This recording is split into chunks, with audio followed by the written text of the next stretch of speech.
Hi friends, welcome to the UPSC PCS forum. आज हम देखेंगे यूनिवर्स। हमने स्टार्ट किया हुआ है ज्योग्राफी का एमसीक्यू सीरीज हमने स्टार्ट किया हुआ है और हमने पहला चैप्टर देख लिया है। अगर आपने नहीं देखा है तो आप ज़रूर जाके देखिए। आपको पता है ये काफ़ी इम्पॉर्टेंट है क्योंकि अब बीपीएससी के मेंस में भी बहुत इम्पॉर्टेंट है, क्योंकि geography as a qualifying optional हो गया है। ठीक है, सारे ही ऑप्शनल एक्चुअली क्वालिफाइंग हो गए हैं, ज्योग्राफी भी क्वालिफाइंग हो गया। और क्वेश्चन कहाँ से पूछा जा सकता है, तो जहाँ तक मुझे लग रहा है कि एनसीईआरटी अगर 68 का क्वेश्चन देगा तो एनसीईआरटी एक इम्पॉर्टेंट सोर्स हो सकता है। बाकी तो मतलब जो न्यूज़ है वो होते ही हैं। तो the state of the universe before, देखते हैं पहले क्वेश्चन से। The state of the universe before the occurrence of the big bang can correctly described by which of the following terms. तो state of the universe big bang के पहले कैसे describe किया जाता है हमें बताना है। ठीक है, बिग बैंग जो थ्योरी था, बिग बैंग एक्सपैंड जो होता है, यूनिवर्स का एक्सपेंशन का जो थ्योरी है, उसके पहले कौन से मतलब स्टेट ऑफ द यूनिवर्स क्या था उस टाइम पे, हमें ये बताना है। नेबुला, पॉइंट, एटम और सिंगुलैरिटी, तो वो है सिंगुलैरिटी। सिंगुलैरिटी के टर्म से हम उसको डिनोट करते हैं। ऑप्शन नंबर बी हो जाएगा हमारा राइट आंसर। सिंगुलैरिटी जो है वो करेक्ट डिस्क्राइब करता है किसको, यूनिवर्स को, जो बिग बैंग के पहले अकर हुआ था उसके पहले का जो यूनिवर्स का जो फीचर था, फिनोमिना था, उसको बोलते हैं सिंगुलैरिटी। बिग बैंग थ्योरी जो होता है वो क्या करता है, in the beginning, big bang का मतलब ये होता है एक्सपैंड कर रहा है। आपको पता है कि हमारा जो यूनिवर्स है वो कंटिन्यूअसली एक्सपैंड कर रहा है। और in the beginning all matters forms the universe existed on one place. और बिग बैंग के पहले जो सारे ही यूनिवर्स के मटेरियल्स थे वो एक जगह पे प्लेस थे, एक टाइनी बॉल के रूप में। Tiny ball mean singular atom, जिनको हम सिंगुलरिटी भी कहते हैं। और इसका अनइमेजिनेबल स्मॉल वॉल्यूम था, इनफिनाइट टेम्परेचर था और इनफिनाइट डेंसिटी था।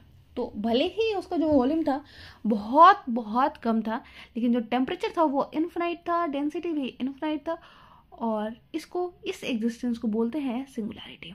ठीक है, और जब ये टाइनी जो बॉल होता है वो एक्सप्लोड करता है वॉलेंटली और लेट करता है huge expansion of the universe. Option number B हो जाएगा हमारा right answer. Second number question देख लेते हैं। Which of the following statement with respect to the expanding universe hypothesis which are correct. तो एक्सपेंडिंग यूनिवर्स हाइपोथेसिस के regarding कौन सा स्टेटमेंट जो है वो करेक्ट है, ये हमें बताना है। The expanding universe hypothesis was propounded by scientist Edwin Hubble in 1920. Edwin Hubble provided the evidence that the universe is expanding. हमें बताना है यहाँ पे कौन सा स्टेटमेंट जो है वो करेक्ट है, बोथ ए एंड बी और नाइदर ए और बी। एक्चुअली यहाँ पे दोनों ही स्टेटमेंट करेक्ट है, क्योंकि एक्सपेंडिंग यूनिवर्स थ्योरी किसके द्वारा हाइपोथेसाइज किया गया था, एडविन हबल के द्वारा 1920 में। ठीक है, और उन्होंने पहली बार एविडेंस दिया था कि जो हमारे यूनिवर्स है वो एक्सपेंड कर रहा है और जो गैलेक्सीज हैं वो एक दूसरे से दूर जा रही हैं टाइम के अकॉर्डिंग। ऑप्शन नंबर हमारा सी हो जाएगा राइट आंसर। ठीक है, एक्सप्लेनेशन में भी देख लेते हैं कि ओरिजिन ऑफ यूनिवर्स वाज प्रोपाउंड किया गया था एडविन हबल के द्वारा 1920 में, और आर्गुमेंट दिया जाता है कि he provided evidence that the universe is expanding, और गैलेक्सी भी हमारी टाइम के अकॉर्डिंग मूव कर रही है। थर्ड नंबर क्वेश्चन देख लेते हैं। Which of the following statement are incorrect, sorry not correct और इनकरेक्ट सेम ही बात है, about the state of the early universe. तो अर्ली यूनिवर्स के रिगार्डिंग कौन सा स्टेटमेंट जो है वो करेक्ट नहीं है, ये हमें बताना है। The distribution of matter and energy was not even, difference in the density led to difference in the gravitational force, galaxy started forming by the accumulation of the large cloud of hydrogen gas. हमें बताना है यहाँ पे कौन सा statement जो है वो करेक्ट नहीं है।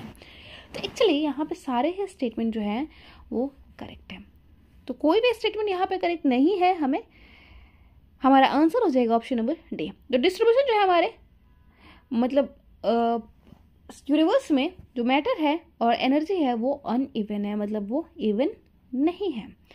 Difference in the density lead to the difference in the gravitational force. तो डेंसिटी में डिफरेंस को क्या लीड करता है, डिफरेंट ग्रेविटेशनल फोर्स को लीड करता है। ठीक है, डेंसिटी अगर हमारा डिफरेंट रहेगा तो डिफरेंट ग्रेविटेशनल फोर्स भी रहेगा। क्योंकि मास पे डिपेंड करता है, ठीक है, ग्रेविटेशनल फोर्स। और मास, और आपको पता है डेंसिटी मास बाई वॉल्यूम होता है, ठीक है। Galaxy started forming by the accumulation by a large cloud of hydrogen gas. बिल्कुल सही बात है कि गैलेक्सीज का जो फॉर्मेशन स्टार्ट होता है वो accumulation of the large cloud of the hydrogen gas की वजह से होता है। ये भी सही है। ऑप्शन नंबर हमारा डी हो जाएगा राइट आंसर, क्योंकि यहाँ पे कोई भी जो है वो करेक्ट नहीं है अर्ली यूनिवर्स के रिगार्डिंग, इनकरेक्ट नहीं है अर्ली यूनिवर्स के रिगार्डिंग, सारे ही स्टेटमेंट करेक्ट है। तो सारे स्टेटमेंट करेक्ट है। The distribution of matter energy was not even in the early universe. और इनिशियल डेंसिटी डिफरेंस क्या करते हैं, डिफरेंट इन ग्रेविटेशनल फोर्स को क्रिएट करते हैं और मैटर को क्या करते हैं, टू गेट ड्रॉन टुगेदर, और फिर मैटर एक दूसरे से दूर जाता है। Galaxy started forming by accumulation of the large hydrogen gas. तो गैलेक्सी का फॉर्मेशन कैसे होता है, accumulation of the large cloud of the hydrogen gas. Galaxy contain करता है large number of stars. Galaxy spread over just distance are measured in the thousands of the light years. तो galaxy क्या करता है, Galaxy में होता है बहुत सारे स्टार्स, ठीक है, और डायमीटर होता है एक एक गैलेक्सी का 80,000 से 150,000 यानी 1.5 lakh light years. Light years का मतलब आपको पता है, लाइट ईयर्स जो होता है वो डिस्टेंस को मापता है, और लाइट ईयर्स का मतलब होता है कि एक साल में जो लाइट जो ट्रैवल करती है उतना डिस्टेंस, ठीक है। तो आप समझ पा रहे होंगे। 4th नंबर क्वेश्चन देख लेते हैं। Which of the following statement about the state of universe are correct. तो यूनिवर्स के स्टेट के रिगार्डिंग कौन सा स्टेटमेंट जो है वो करेक्ट है, ये हमें बताना है। तो पहला स्टेटमेंट है यहाँ पे, the universe is in an expanding state, the space between Galaxy is increasing, the distance between the galaxy is found to be increasing, and thereby the universe is considered to be expanding. The formation of universe started almost 13 billion years ago. हमें बताना है यहाँ पे कौन सा statement जो है वो करेक्ट है। तो पहला स्टेटमेंट बिल्कुल करेक्ट है कि यूनिवर्स जो है वो एक्सपेंडिंग स्टेट में है, बिल्कुल सही बात है। स्पेस जो है दो गैलेक्सी के बीच में वो बढ़ता ही जा रहा है, ये हमने देख लिया है, ये भी सही है। Distance between the galaxy is found to be increasing, thereby the universe is, जब दो गैलेक्सीज के बीच में डिस्टेंस जो है वो इंक्रीज कर रहा है तो ऑब्वियसली जो बड़ा सा यूनिवर्स है वो भी तो एक्सपेंड कर रहा है, तो ये भी सही है। The formation of universe started almost 13 billion years एगो। हमारे अर्थ का फॉर्मेशन अराउंड 4.6 बिलियन ईयर्स एगो हुआ है, ठीक है। तो चारों ही स्टेटमेंट यहाँ पे हमारा करेक्ट हो जाता है। ऑप्शन नंबर डी हो जाएगा हमारा राइट आंसर। तो एडविन हबल के अकॉर्डिंग क्या देखने को मिलता है कि यूनिवर्स जो है वो एक्सपेंड कर रहा है टाइम के साथ, और स्पेस जो है दो गैलेक्सी के बीच में वो बढ़ता ही जा रहा है। बिग बैंग थ्योरी जो है मोस्ट वाइडली एक्सेप्टेड थ्योरी है जेनेसिस ऑफ यूनिवर्स के रिगार्डिंग। तो बिग बैंग थ्योरी क्या है, मोस्टली एक्सेप्टेड थ्योरी है, और इसके अकॉर्डिंग यूनिवर्स जो है वो फॉर्मेशन उसका कब स्टार्ट होता है, 13.7 billion years ago before the present, and it is still expanding. Next question देख लेते हैं। 5th नंबर क्वेश्चन है हमारा, which of the following statement are correct about the formation of the universe. तो फॉर्मेशन ऑफ यूनिवर्स के regarding कौन सा statement जो है वो करेक्ट है, ये हमें बताना है। Before the big bang the universe was concentrated in a singular atom, जिसको हम सिंगुलैरिटी भी कहते हैं, ठीक है। The singular atom exploited violently which lead to the rapid expansion. The present rate of expansion of the universe is more than its initial expansion. हमें बताना है कौन सा स्टेटमेंट जो है वो करेक्ट है। तो पहला स्टेटमेंट तो अभी हमने जस्ट देखा कि before the big bang theory जो यूनिवर्स था वो कंसंट्रेटेड था सिंगल एटम के रूप में, बिल्कुल सही बात है, और उसको सिंगुलैरिटी भी हम कहते singular atom exploited violently which lead to the rapid expansion, ये भी सही बात है। The present rate of expansion of universe is more than its initial expansion, नहीं, एक्चुअली क्या होता है कि जैसे ही एक्सप्लोजन स्टार्ट हुआ था तो स्टार्टिंग में जो था स्पीड थोड़ा ज़्यादा था और फिर थोड़ा सा बढ़ता है और स्पीड, लेकिन अब धीरे धीरे कम हो गया और ये इनिशियल स्टेट से ज़्यादा नहीं है।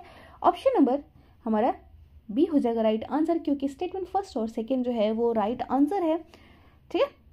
तो at the big bang the tiny ball exploited violently, this led to huge expansion, ठीक है। और it is now generally accepted the big bang theory took place 13.7 billion years ago from the present, expansion जो है वो continue है अभी भी, और जो पर्टिकुलरली उनका जो स्पीड है वो within a fraction of second after the bang, but thereafter the expansion has slow down. Expansion जो है वो अब स्लो डाउन हो गया है। ठीक है, 6 नंबर क्वेश्चन देख लेते हैं। Which of the following statement is correct with reference to the solar system. Solar system के रिगार्डिंग कौन सा स्टेटमेंट जो है वो करेक्ट है, ये हमें बताना है। तो पहला स्टेटमेंट है यहाँ पर, the earth is the densest of all planets in our solar system. The predominant element in the composition of Earth is silicon. The sun contains 75% of the mass of the solar system. The diameter of the sun is 190 times of that of the Earth. हमें बताना है यहाँ पे कौन सा statement जो है वो करेक्ट है। तो यहाँ पे पहला ही स्टेटमेंट जो है वो हमारा करेक्ट है कि जो अर्थ है हमारा वो सारे ही प्लैनेट्स में, हमारे सोलर सिस्टम के जितने भी आपको पता है सोलर सिस्टम में 8 प्लैनेट्स है। पहले प्लूटो भी था लेकिन प्लूटो अब प्लैनेट नहीं है। ठीक है, तो हमारे सोलर सिस्टम में सारे ही प्लैनेट्स में अर्थ का जो डेंसिटी है वो सबसे ज्यादा है, यानी earth is the densest of all the planet of our solar system. Option number A हो जाएगा हमारा राइट आंसर। देख लेते हैं एक बार एक्सप्लेनेशन भी। तो पहला स्टेटमेंट हमारा बिल्कुल सही है कि अर्थ जो है वो हाईएस्ट डेंसिटी का है अपने सारे प्लैनेट्स में, और 5.514 ग्राम पर सेंटीमीटर क्यूब है हमारे अर्थ का डेंसिटी। ठीक है, और लार्ज जो होता है हमारे कॉन्स्टिट्यूएंट जो एलिमेंट है हमारे अर्थ का वो है आयरन। ठीक है, उसके बाद है ऑक्सीजन। आयरन आपको पता है निकल और फेरस जो है मेनली कहाँ पे मिलते हैं, अर्थ के कोर वाले रीजन में। ठीक है, ये आपको पता होगा। ठीक है, तो ऑक्सीजन जो है वो हमारे सेकेंड नंबर पे आता है। उसके बाद आता है सिलिकॉन थर्ड नंबर पे। सन जो है वो 99.8% जो है mass of the solar system है। तो ये ध्यान में रखना है कि सन जो है 99.8% जो है सोलार सिस्टम के मास का है, और डायमीटर जो है सन का वो रफली 109 है, ना कि 190 है। कंफ्यूज नहीं करना है of the diameter of the earth. Option number हमारा फर्स्ट हो जाएगा right answer. 7th number question देख लेते हैं। Given list of stage of formation of planet in the universe, arrange the list in correct sequence using the code given below. हमें बताना है कि जो planets का जो formation होता है यूनिवर्स में, तो उनका क्या स्टेज है और वो कौन से स्टेज में फॉर्म होते हैं, ये हमें बताना है। तो condensation of gas cloud around the core, development of planet smells, formation of planet, formation of localized gas lumps, formation of the core of gas cloud. हमें बताना है कि यहाँ पे कौन सा स्टेटमेंट जो है वो करेक्ट है, मतलब कौन सा अरेंजमेंट जो है वो करेक्ट है regarding the formation of planet in the universe. तो पहले क्या होता है कि पहले फॉर्मेशन होता है लोकलाइज्ड गैस लंप्स का।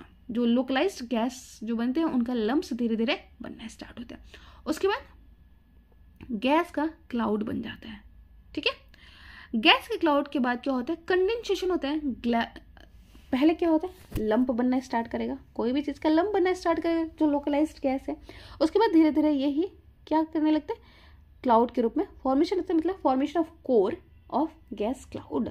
उसके बाद क्या होता है कि कोर के बाद जो चारों तरफ से जो गैस आते हैं वो इसको और अट्रैक्ट करने लगते हैं।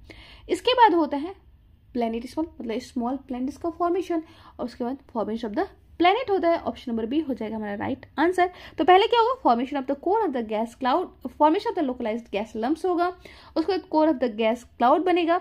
उसके बाद जो होता है कंडेंसेशन होगा गैस क्लाउड का अराउंड द कोर के पास। उसके बाद होता है प्लैनेट स्मल्स का फॉर्मेशन, और देन होता है प्लैनेट का फॉर्मेशन। ऑप्शन नंबर बी हो जाएगा हमारा राइट आंसर। तो formation of localized gas lumps, stars are located lumps of the gas within a nebula. Gravitational force within the lumps leads to the formation of core of the gas clouds. उसके बाद होता है formation of, क्या होता है कि localise जो lumps होते हैं नेबुला विद इन नेबुला में बनना स्टार्ट होता है, और ग्रेविटेशनल जो फोर्स होता है लम्प्स का वो क्या करता है, फॉर्मेशन करना स्टार्ट कर देता है, अट्रैक्ट करना स्टार्ट करता है, तो कोर का फॉर्मेशन होता है गैस में। उसके बाद क्या होता है कि formation of core of gas cloud rotating disk के रूप में होता है, और जो डस्ट जो होता है वो ऐसे होता है, ऐसे जो कोर बनना और डस्ट के रूप में ऐसे इसके चारों तरफ बनना स्टार्ट होता है। कंडेंसेशन होने लगता है उसके बाद गैस क्लाउड का कोर के पास, और नेक्स्ट स्टेज क्या होता है कि जो गैस क्लाउड होता है वो खुद ही कंडेंस होना स्टार्ट होता है, और जो मैटर होता है अराउंड द कोर वो स्मॉल राउंडेड ऑब्जेक्ट्स में कन्वर्ट हो जाता है, ऐसे हो जाता है। उसके बाद प्लैनेटिस्मल्स का फॉर्मेशन होता है, स्मॉल राउंडेड ऑब्जेक्ट का फॉर्मेशन होता है by the process of cohesion develop into what is called planetesimal. Larger body start forming by the collision of the gravitational attraction, और फिर उसको प्लैनेट्स छोटे छोटे ऐसे बन जाते हैं और उसके फिर वे एक दूसरे को अट्रैक्ट करने लगते हैं, ठीक है। और इस तरह से फाइनल स्टेज में फॉर्मेशन होता है किसका, प्लैनेट का फॉर्मेशन होता है। जो सिमिलर प्लैनेटिस्मल जो होते हैं वो धीरे धीरे एक्रीट करना स्टार्ट करते हैं और फॉर्म करते हैं किसको, फ्यूअर हाई लार्जर बॉडीज को, ठीक है। तो यहाँ तक आपको समझ में आ गया होगा। नेक्स्ट क्वेश्चन देख लेते हैं सोलार सिस्टम का। Consider the following statement regarding the solar system. Solar system के रिगार्डिंग कौन सा रिगार्डिंग स्टेटमेंट को हमें देखना है। Mercury is the hottest planet in the solar system. Ganymede, satellite of Saturn, is the largest satellite in the solar system. Neptune is surrounded by methane gas rings of the sub-zero temperature. And Phobos and Deimos are the two satellites of the Mars. हमें बताना है यहाँ पे कौन सा statement जो है वो करेक्ट है। तो पहला स्टेटमेंट हमारा इनकरेक्ट हो जाता है। भले ही मरकरी जो है वो सोलार सिस्टम के मतलब सन के नज़दीक है, लेकिन वो हॉटेस्ट प्लैनेट नहीं है, क्योंकि यहाँ पे ग्रीन हाउस गैस नहीं है। आपको पता है कि ग्रीन हाउस गैस का बहुत इंपॉर्टेंट रोल होता है गर्म करने में। आप अगर मैं अर्थ का एग्जांपल लूँ तो हमारे अर्थ पे ग्रीन हाउस गैसेस है, और ग्रीन हाउस गैसेस क्या करते हैं कि इंसोलेशन जो होता है, शॉर्ट वेव रेडिएशन, जब उनका इंसोलेशन होता है और वो जब अर्थ से रिटर्न होते हैं तो वो लॉन्ग वेव रेडिएशन के रूप में कन्वर्ट हो जाते हैं।